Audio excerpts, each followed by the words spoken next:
Why are indigenous coaches not united in this country? Biting themselves and all that. It's a very big issue. Very big issue. I'll also say that we have churchgoers in this country. We have Christians in this country. If you visit the church, you go and sing and come back. Tomorrow you don't go to church, you are a churchgoer. But there are Christians in this country. I think most of my colleagues are churchgoers. They are not Christians, they are churchgoers. And we took time to bring them together because some of us have been victims of this thing. So I always say that if I go somewhere and I'm talking about these issues, I talk about myself first. What has been done to me over the years. When even my assistants undermine somebody who has brought you to come and work with me. You see, it's like a Tata bus from Circle to Odoko. I see you, oh Christopher, oh, come and sit beside me. Before you get to Odoko, you are standing. The guy who you get placed to is sitting down. That's the word. Understand? Come and help me, he undermines you, they sack you, he becomes the head coach. You know? It's human nature. In account we say, what how? He feels he should also get to that side. But if you don't count one, you get two. So your boss has gone through that stage. And you undermine him, you want favors from the authorities. You know, it has happened to me all over the years. You know, so sometimes when I want to recommend somebody, I feel a little bit, I become very careful. Backbiting is still in the system because like a taxi driver, a new car. So, oh, well, how much do you do? So I do 200 a day. So, oh, I can do 1,000. I've had 3,000. Then they give the car to you. 2 days, 3 days, the car is there. Gone, new car, gone. Even it will hit an accident. Our colleagues, I don't know, because the economic system, the economy is also affecting their pockets. Like I said something that as a teacher, if you sack me from my job, I'll go back and teach. And I'm proud to be a teacher. You see, everybody is proud of his job. Now, if I'm proud of my job, I have to do it well.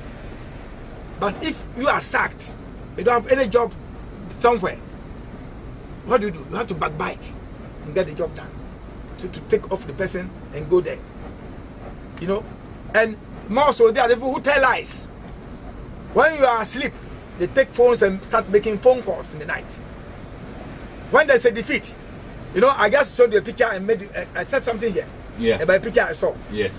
Either the coach, assistant coach, it's time to get favors from the chairman by telling someone when there's a loss. Oh, I told the coach to change something and he never did it. So we have lost the match. It was the cause of the coach, the head coach. Anything I tell him, he doesn't take it.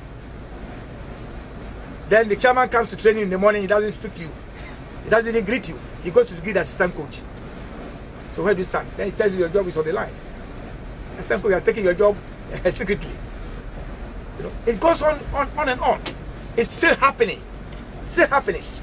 When people are trying to get people who are at the FA to solicit for jobs, they parade the corridors of official dome. I can do that, I can do this, which has happened to me over the years. I always say that there's a Judas Iscariot in every human endeavor.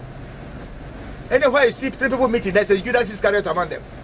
So if you go and meet and talk about JE Sarpong, one person will come and call me that, hey, this is what they have said about you. That's why I say that anywhere I go, I use myself as an example. From E.T. Mensah's time to date, it's happening. And it will surprise you to know that I was in my town, my mother's town, Koya. When E.T. Mensah came there, he never knew I came from Koya. My mother came from Koya. He came with Dr. Komraji.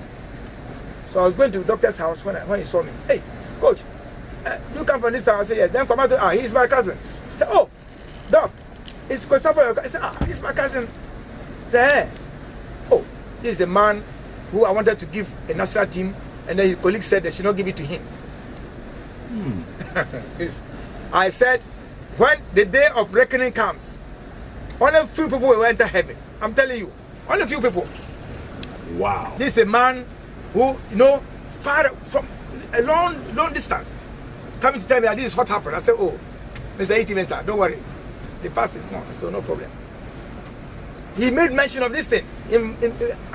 Before my cousin. So Command shook his head. You see the work, where it has gone to, and it's still happening.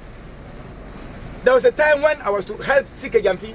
That was when that debacle of South Africa, when Johnny Shen and one other coach assisted Sike Jamfi after the Tunisia debacle. Yes. There was a new set of players to go to.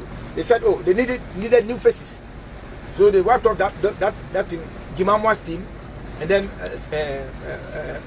the boss himself, Nana, had to take over. There were interviews there.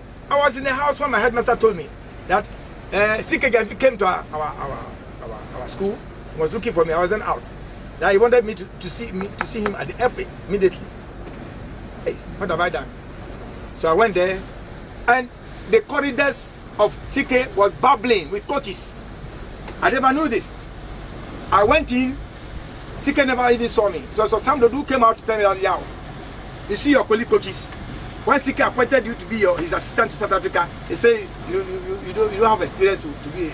You didn't play football before, so they should give it to other people. I never entered the office. I turned back, went to my car, and looked back to my car. See my word. You see my word. So you will think that somebody is, somewhere doesn't want you to prosper. There are many things. Look, when Comrade Dumo died, people were talking about Comrade Dumo, the better part of Comrade Dumo. Nobody told the world that Comrade Dumo was a bad man. People fear dead bodies. Wait until I die today. You hear tributes about Coach Sarpong. He was like this, he was like that, he did this, he did that. I wouldn't want, I'm saying this on your station. When I die, my tribute should be a bad one. Nobody should talk about me, any good things about me. Tell me, Coach Sarpong did this, he slapped a coach, he did this, he took bribe, he did that. Yes, then I'll lie peacefully in my grave. Because if today I die, people are supposed, even people have taught, people have, today, this morning, I was standing here, in front of your office, when Akakare students were passing. Oh, Shapiro, a guy gave me 1 million this morning, yeah. That shows the good work you have done. If the majority don't see what you do, the minority will see what you do. They certainly will.